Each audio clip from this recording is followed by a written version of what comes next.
So Giants run defense better be prepared. I think you're going to get a lot of running the football, at least early on in that football game. Our guy, SPP Williams, just under the gun. Appreciate you, our buddy from across the pond. I just realized we haven't had the typical Giants season. We didn't get this is true. This is good. I can already tell. We didn't get Stafford, who gets injured. We didn't get Aaron, who messes up the locker room. We didn't draft Dart third overall or Sanders third. This season is different.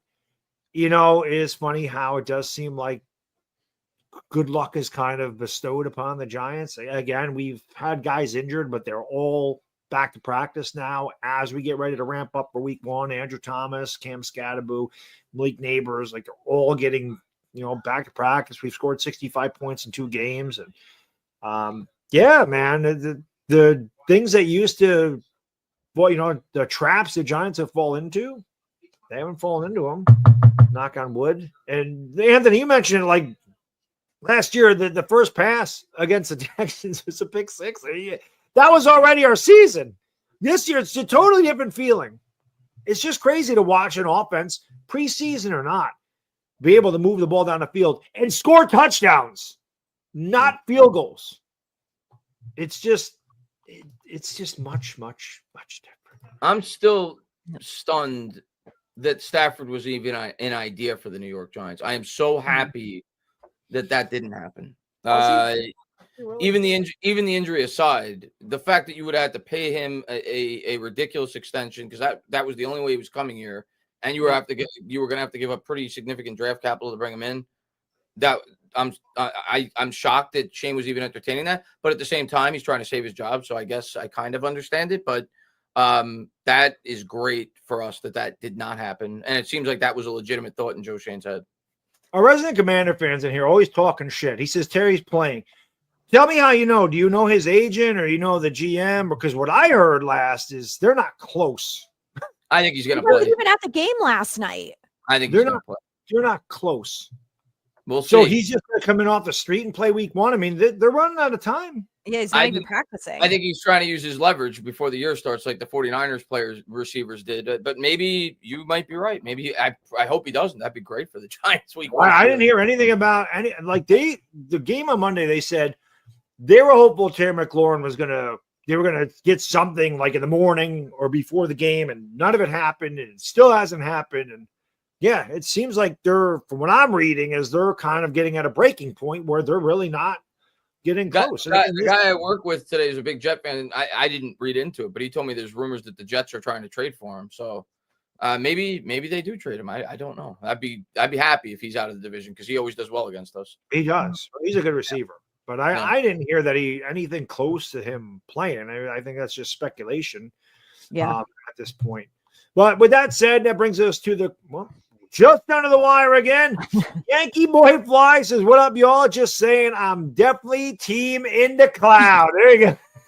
Yeah. Get yourself a pack. I don't remember what the markdown was, but get in the cloud so I could do another one of those. Was it 25%? I think that's what it was. 25%. So you get 200 milligrams for 25% off. So that's not bad. That's like getting a few extra candy. That'll last you a while, huh? Hog Media watching. These guys are in demand. You gotta. It's 4. By the way, it's 4:20 somewhere. I mean, what's 4 hours behind us? It's 8:20 in New York. It's 4:20 somewhere. Welcome because you got it, baby. Door Gunner, thank you, bro. Expect a better running game, quick passing game as we spread out the Giants' defense. That neutralizes the pass rush, even though we have a better line. I agree. That's exactly what I expect Washington to do. And we'll see how the Giants are able to combat it. But if the Giants are going to have success against your offense, Dorgan, I know you're a Washington fan, it's going to start with the run defense, because they have to be able to get Daniels into, even though when you play Daniels, there is no obvious pass situation. Even 3rd and 9 is not an obvious pass situation because he could take off and run with it. But they have to put him in more predictable situations where we could get that pass rush and get after him. So, and it's going to start with the run defense, both, stopping his legs and, even Deebo Samuel's a threat in the run game. So they're going to be tough to guard against. There's no doubt about it. Deebo Cheeseburger Samuel. You guys are on fire. They didn't want us to get out of here. And then cruise on. Thank you so much. Both Burns and KT are good against the run. I noticed offenses don't even try running at the edge. It seems like 99% of the time it's right up the gut. So is Carter. He's good against the run too, and that's definitely going to help. Yeah, and maybe they line Carter up inside on plays that they think they're going to run. I don't know. It'll be interesting. The Giants defense is better, but I don't think there's any question. Our biggest concern is the run defense between the tackles. I agree. I think that's where we're going to struggle on defense, but you have to figure it out, because you can't just have teams laying on you all game, because that's how you lose. You lose that time possession. Your guys get tired. Those are body blows.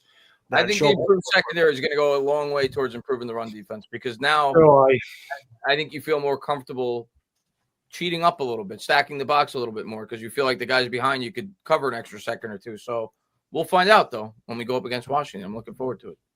Go ahead, Audrey. Dan Quinn said in relation to this that Terry's off the pup, but they're not any closer in negotiations. That was just part of what they should be doing at this point. So I don't think it really means anything.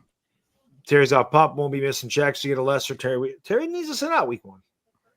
I think we're definitely getting a lesser Terry week 1, but I'm leaning he's going to play. I think he plays. How is he going to sit out of that? I mean, week 1 with Jaden Daniels going into year 2, I think they'll find a way to get him on the field. Yeah, you got to get your money for Terry. You make a stand. You make a statement, Anthony. You don't play that week. You let the Giants whoop your ass, and then Washington goes, "Oh, here's the bag." We saw Zeke do it, right? Zeke held out for a week or two with Dallas, right? And then he got paid, right? That happened. Yeah. So Emmitt Smith did it in '93, and they lost the first 2 games, and Dallas goes here. So Terry needs to sit out week 1. Commanders need to lose, and then that's called supply and demand. And then, oh God, we go here. What do you want? Right, here's a blank check, Terry. That's what we need to do. Terry, you listening? That's your play. Door Gunner. Thank you again, man. Better lines so our tight ends and wide receivers don't have to chip every play to help tackles. More 12 personnel with 2 tight ends going out. I agree with you, Door Gunner, in most instances, but not against this defense. I think you're going to have to leave those tight ends in against our pass rush. Yeah, this pass rush is way different than it's been in previous years. You had an Abdul Carter and a Burns and a Thibodeau and a Dex and Okereke, and we got Micah McFadden, who is one of the better blitzing linebackers in the NFL. The Giants have a lot of flexibility in the front 7. So, and not to mention, you can bring up guys like Drew Phillips and Tyler Nubin closer to the box when you have a better secondary. You're not going to know where it's coming from, and they can bring pressure from all over the place. We've seen Abdul Carter line up in multiple positions on the defensive line. So it'll be an interesting matchup. I always feel like we match up well with Washington. Even though they beat us twice last year, they didn't blow us out. I mean, we had some things go against us in game 1 and no kicker. I still think that we had to go for it on 4th down and 8. Now Neighbors dropped that pass, but we would have kicked a field goal there. It would have been a 40-yard field goal. We didn't kick it. I know we got to end the show, but I'm just thinking about this as you were talking. I peeked ahead to week 1, and I looked at the spread. Now, normally the cardinal rule is when you're on the road, the home team gets 3 points, right? With the spread, it's 4.5 points. I thought the spread would be much bigger. In Washington, the Giants are only 4.5-point dogs. I was surprised by that. Now, I think it'll be a close game, but I thought it'd be a bigger spread. So did I. That's why I said 6.5. Yeah. Dorganer says the secondary is, how's our secondary cooked? We got upgrades this year. I think he's saying Washington's secondary is cooked. Oh, their secondary is cooked. Yeah. Their secondary is not very good. Malik Neighbors should go for 100 yards easily in week 1. Yeah. 200. Let's do it. Dorganer, you got to worry about going over the top this time. You don't have to worry about that. That's one thing. We can talk about our defense versus your offense, but what about your defense versus our offense and a quarterback that's not afraid to throw the ball 60 yards down the field? What about that? What about an offensive line that's much improved and a guy that can actually tell the lineman where to go on a blitz and how to pick up a stunt and everything else? It'll be a good game. It's always fun. Dorganer says no BSJ and Forbes. Forbes sucked. I'm glad we ended up with. I was kind of hoping Forbes would be out there so we could see Neighbors run him over, but yeah. Forbes is not. Forbes is not it. With that will bring us to the end of another edition of Giants Guy. I appreciate your generosity, guys. Girls, really do. It means a lot to us. You can also do us a favor, hit the thumbs up because that helps out enormous. Make sure you guys subscribe, ring the bell. We'll be live again on Friday. As always, big shout out to SeatGeek for sponsoring the show tonight. Again, use the code Giants Collective. Anthony's pointing right down there. You get $20 off your first SeatGeek purchase. I said that again. Link is in the description below. Check us out on Apple, Spotify, Amazon, iHeart, wherever you get your podcasts. Check us out on TikTok and Instagram.